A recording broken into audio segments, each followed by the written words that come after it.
ప్రకాశం జిల్లా పొదిలిలో MRPS MEF ఆధ్వర్యంలో doctor BR Ambedkar వర్ధంతిని ఘనంగా జరుపుకున్నారు.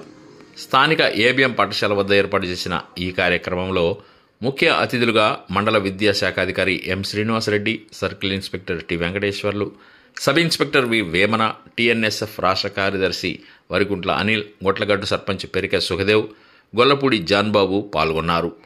ముందుగా ముఖ్య అతిథులు ఎంఆర్పీఎస్ ఎంఈఎఫ్ నాయకులు కలిసి డాక్టర్ బిఆర్ అంబేద్కర్, బాబు జగజీవన్రామ్ విగ్రహాలకు పూలమాలలు వేసి ఘన నివాళులు అర్పించారు. అనంతరం దళిత నాయకులు గురిజాల రాజేశ్వరరావు అధ్యక్షతన జరిగిన ఈ సభా కార్యక్రమంలో ముఖ్య అతిథులు డాక్టర్ బిఆర్ అంబేద్కర్ యొక్క గొప్పదనాన్ని, సేవలను, ఆయన జీవిత చరిత్రను గురించి స్మరించుకున్నారు.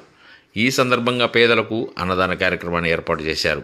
ఈ కార్యక్రమంలో ఎంఈఎఫ్ పొదిలి మండల నాయకులు మంచిగల కోటేశ్వరరావు, గాలిముట్టి రమేష్, ఎల్ పద్మారావు, ఎంఆర్పీఎస్ నాయకులు వేల్పుల నెహేమియా, ముక్కర కిరణ్, గురిజాల శాంతకుమార్, ఆదిమూలపు రవి, గాలిముట్టి సురేష్, బూదాల మోజెస్, బెంజమిన్, కొమ్ము శామ్యుల్, గంగవరపు నాగులు, మల్లెల శ్యామ్, కరాటపు ఐజక్, దారా రమేష్, గురిజాల దీపక్, బాలసాని జడ్సన్, వేల్పుల ప్రవీణ్ తదితరులు పాల్గొన్నారు.